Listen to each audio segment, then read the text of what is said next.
people? So I wanted to do a quick review on a dumpster I just bought from wrestlingstore.com. And so this is the wrestlingstore.com is basically, you know, a store that sells a bunch of stuff, but one of the things they specialize is in props for the wrestling figures for the, I don't know who does wrestling figures these days. Is it Mattel?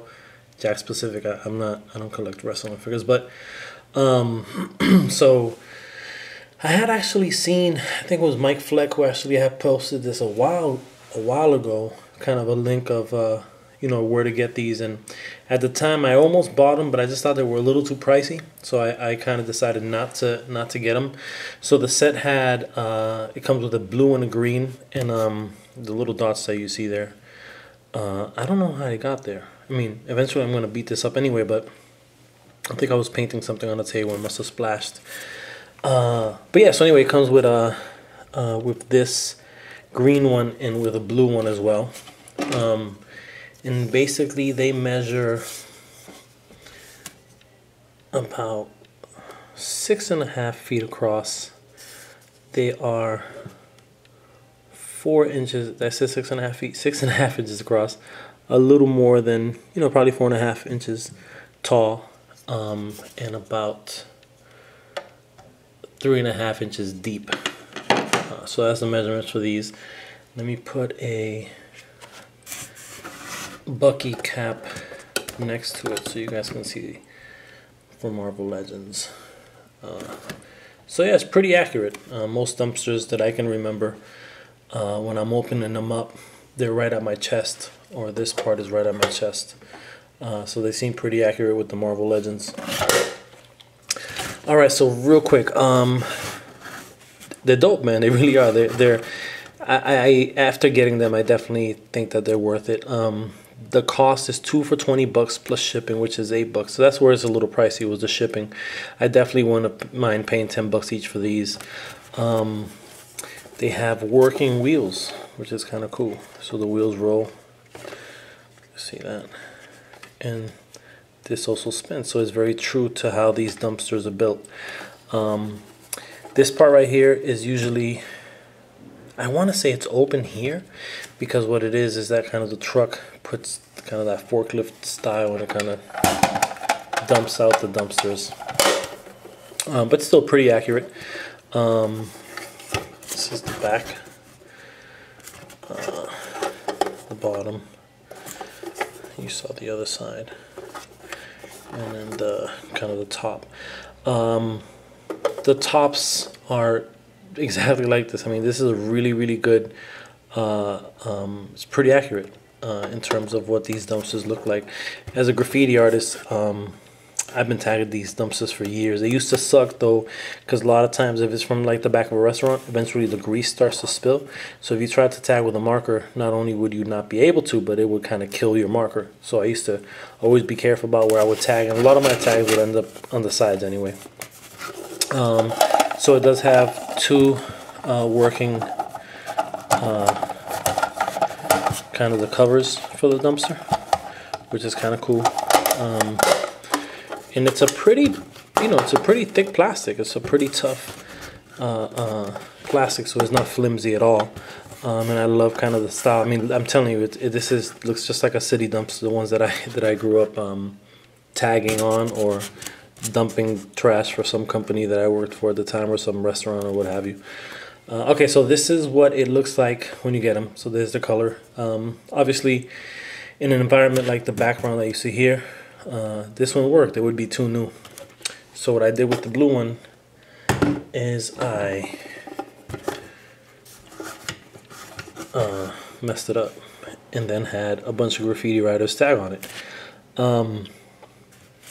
So at some point it was that bright blue that you see on the inside. Let me see if I can adjust the light. So it's kind of that bright blue. And then what I did is took some light sandpaper, sanded it all around, and then I used a black spray paint, gave it like a mist. I used a chrome spray paint, gave it an even lighter mist, and then I came back with a dry brush of that sand brown that I use a lot for my rust to kind of give it that rusty feel.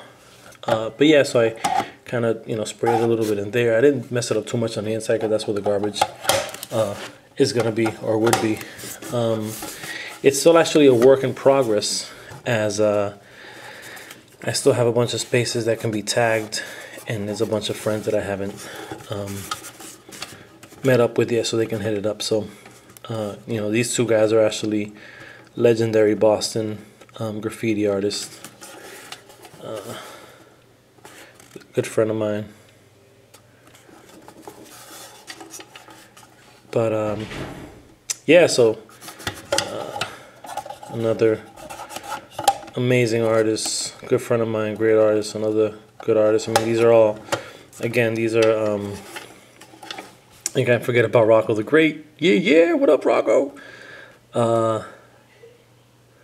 Yeah, so this is what it looks like when you beat it up a little bit, and it makes more sense and it fits in a little more when it's in this environment. So just wanted to give you guys a quick review, and it's wrestlingstore.com. They have them. You can buy a single one. It's $12 plus shipping. It's worth it to just get the two. Oh, this is a BFI sticker that I put on there, that I created, printed, and put it on there. Yeah, alright, y'all. Peace. Alright, so this is another room where I'm able to keep my collection. And so eventually all of these, I've said this before, deja vu, they'll all be opened at some point. I just feel like they were used up a lot in photos, so, you know, put them away, put them on ice, wait a couple years, bring them out, you know, when I have run out of pictures with what I have out, or less, of course, if I need it for a specific scene, then I can pull from, you know, it's like pulling from your archives, you know. So I had originally had these kind of stacked up in that corner before I got the speeder bike, but now I just have them up on the wall. These will, you know, again be used and opened and in photos and the whole nine. I just want to create a Star Wars diorama, and I haven't had a chance to really research that, because that has to be extra clean, and I'm pretty clean, but freaking me out a little bit, which is how I felt about the sewer diorama, in which I just completed the water and actually came out pretty good, so maybe I shouldn't be freaked out. But got the Biker Scout the other day. Definitely a dope action figure. I mean, I haven't opened it and checked it out yet, but I am a fan of Biker Scouts and speeder bikes. So we have some that are Toys R Us exclusive a few years ago, maybe more than a few years ago, but anytime I would see speeder bikes, I'd snatch them up. So my Yodas, it's my wisdom shelf.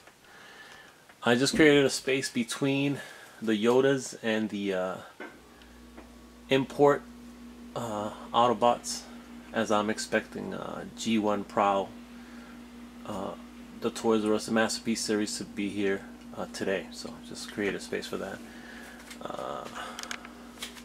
Soundwave in the back, and then these haven't changed. These Marvel Universe have forever been in that same exact position. I don't really I don't know. I've always said when I get this, I'm like, I may open them up one day, create a huge dio, and these can be perfect scale for that, or I may just sell them one day, or I may just keep them. I don't know, man. You know, living by the seat of my pants. Then over here we have just a wall of random stuff. You know, every time I take a picture or a video, rather, of this room, I always focus on these two guys, because McFarlane came out the cut with some dope paint apps and sculpts that to that point were not being seen by anyone. So I always have those figures as homage to that time. Big Lord of the Rings fan. I just gotta stop, you know, I gotta know my limits. I can't collect every line. And just some random stuff on the walls, Star Wars, like that, because that was the packaging of when I was a young kid. So when those came out, snatched those up. Got that for like $5. I think they were retailing for like 20 because they came in that bubble or whatever. Got it for like $5 on clearance. Just some movie stuff. Then the shelf below the speeder bikes is just my Joes. I don't do my airbrush gun. I don't do a lot with the Joes these days. I want to, but again, it's about creating dioramas, and I mean Legends is kind of my go-to. So, but I definitely love GI Joes. I'm a fan of the Joes. And then yeah, that's pretty much it. My Barry Sanders, one of the greatest running backs of all time. I got a little Barry Sanders corner there. Got a helmet signed by Big Poppy David Ortiz. And this is where I store most of my dioramas are stored here. And this is a beautiful thing about, you know, magnetizing them, is that you can have them in a space, because these things are, some of them, like that one right there, like 24 inches long, man. It's they're not little. They're not little. So it's good to be able to store them. And when I do store them, or when I do create them, I have in mind that they are going to be stored this way. So I make sure that when I'm gluing stuff and I'm you know, creating these dials, I'm not making it so that when you stack them up, a pipe is going to come off. So that's why I'm always careful about how I design them, with this in mind, just stacking them up. I mean, this is how I you know, how I do it. So my assumption is going to be that this is how everybody does it. So I do it that way. So you can see they're all stacked up, and some of them do have some fragile parts, but I find a way to make sure that you know, I guess not in harm's way. And then, man, yeah, when I got back into comics about 1.5 years ago, almost 2 years ago, I would go to Newberry Comics, and they had these like buy one get one, or real cheap, and I was able to catch up. You know, Siege and the Dark Avengers, the new Avengers. You know, it was kind of cool to catch up. What else is behind Hulk, real quick? An X-Force trade, Secret Avengers, Secret Invasion. So yeah, so I was able to get back into it real cool, real cheap, and kind of get back in the loop with the comic book world of action figures, you know, because I think it's cool to kind of know what's happening. Alright, y'all, and that is it. I am Audi 5000. Hi, y'all. So I wanted to show y'all my roots when it comes to art. Before I started making dials, I know I've mentioned this before, but I'm a graffiti artist, man, first and foremost, and I've been a graffiti artist now for 21 years. So it's been a while. So that's actually what I'm working on right now. So I got here around 8:30 this morning. It's Sunday. Haven't painted in a couple months, so I wanted to get some practice in, as I'm going to be part of a kind of, I think, a three-man wall later on in the summer. So I wanted to kind of get that rust out, as most of my muscle memory has turned to diorama. So you know, sometimes you got to get that feel back in your fingers and your hands for that spray paint. So this is actually a real cool spot, because this was it used to be back in the day, this was kind of a water park, and it was abandoned, because I think one of the reasons it was abandoned, because the parking lot they set up for this spot is about 10 cars deep, and then you'd have to walk a little bit to get here from the other side. So yeah, so this kind of became abandoned. They fenced it up, they knocked down the fence, and I found this through a mutual friend. It's really close to where I live, maybe 5 minutes. And so I was like, word, this is a real cool little spot, especially to practice. And then also the trees are around you, so you're kind of in the shade, which is great. This piece right here was a crewmate. Aware, and this piece here was also a crewmate, and this is Take. So these are two dudes that are my crew, so pretty dope. because we're all pretty dope. But nah, on the real though, the crew that I'm part of is honestly one of the best crews in Boston. It's not me trying to gas us up. It really, you know, we got, we're like 10, 11, 12, something like that deep, or I want to say 10 active. I think we're 13 deep, and honestly, dude, everybody on the team is got skills. So all have been riding for, you know, over 10 or 15 years, so everybody has that experience. So yeah, man, I'm proud to be part of that crew. And so every time we rock somewhere, it always ends up being that we have some of the best pieces in that spot. This is another Aware piece. He's one of my favorite artists, man. Real good hand styles, always comes clean and correct with the colors and so forth.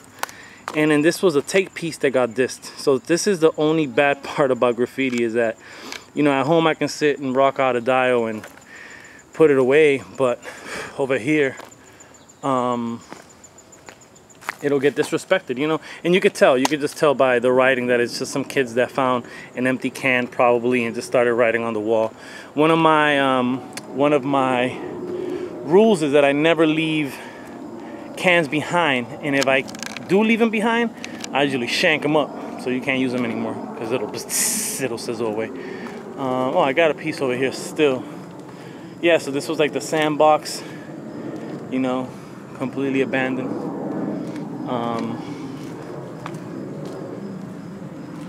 And so that was kind of the parking lot.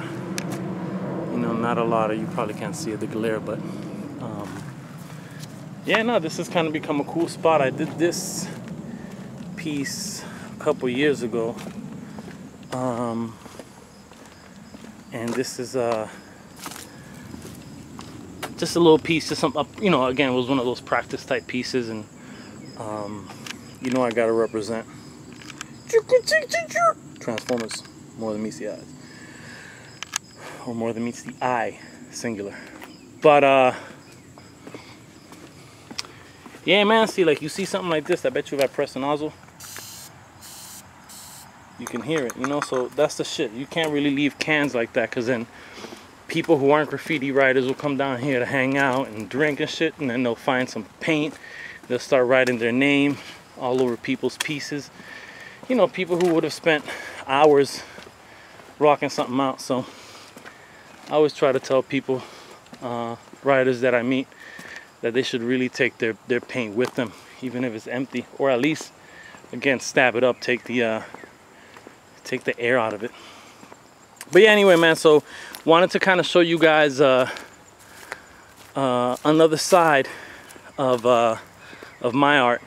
And I've always said that what helps my dials pop off is really the experience I have with spray paint and with combining colors. And for example, you know, these are two of the colors that I'm using.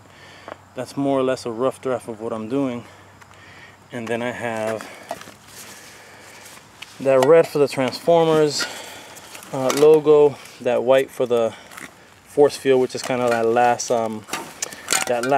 line that you put out around the piece once everything is said and done. And you know, I got some other colors, some other greens, some 3D colors. So at the end of it, the goal is always to make it look like, I've always tried to make it like my pieces look like you can peel them off the wall, like it's one big ass sticker. So yeah, man, this is me, y'all. So I'm gonna finish the piece, and then I'll take some footage of the finished piece, and then throw this in one of my videos.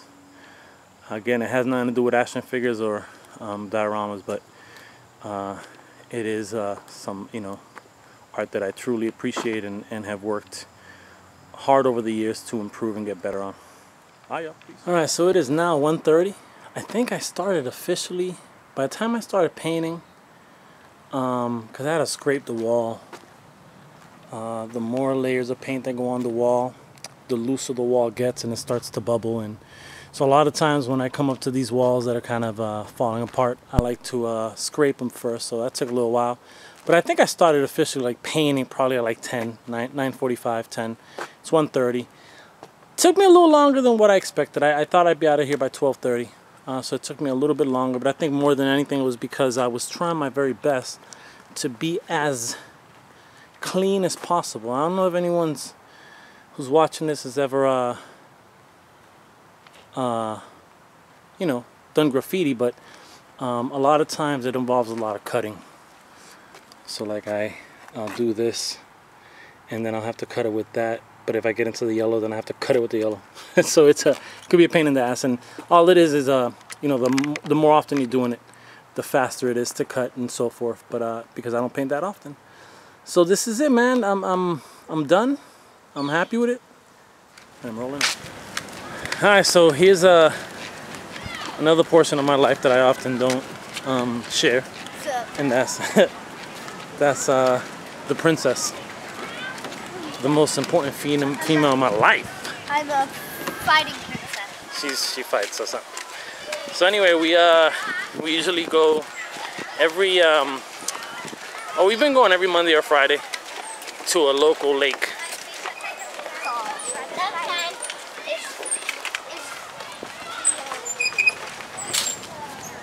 And it's kind of funny because when I was younger, this lake was actually ghetto-licious. Yeah, this was the lake that everybody from the hood came to. This lake, not even a lake, it's a pond. It's a pond, but they've renovated it, improved it. This bridge actually is a new addition, and actually the reason for the bridge is so that you can kind of see all of nature's, I don't know, it's a swamp. That's what it looks like to me. The dreadnoughts be chilling there. But yeah, man, so anyway, I wanted to a little bit of footage of our pond trip. And my daughter loves water, which is great because she's kind of fast, man. The other day she was on a scooter and she was, you know, the little little scooter that you push or whatever, and I was running as fast as I could, and yo, she was running as fast as possible. I was on the scooter and I couldn't beat her. So she has speed, so if she swims she could be a speedster. But yeah, so this is it.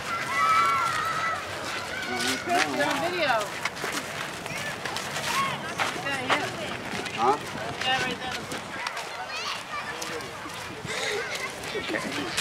Apparently Chris was on video and Chris had no idea. I don't know who Chris is, but somebody was excited that he was on video. So. But yeah, man, so this place used to be horrible. I mean, they improved it a lot. It's kind of cool because they actually built some facilities so people can change and use the bathroom. All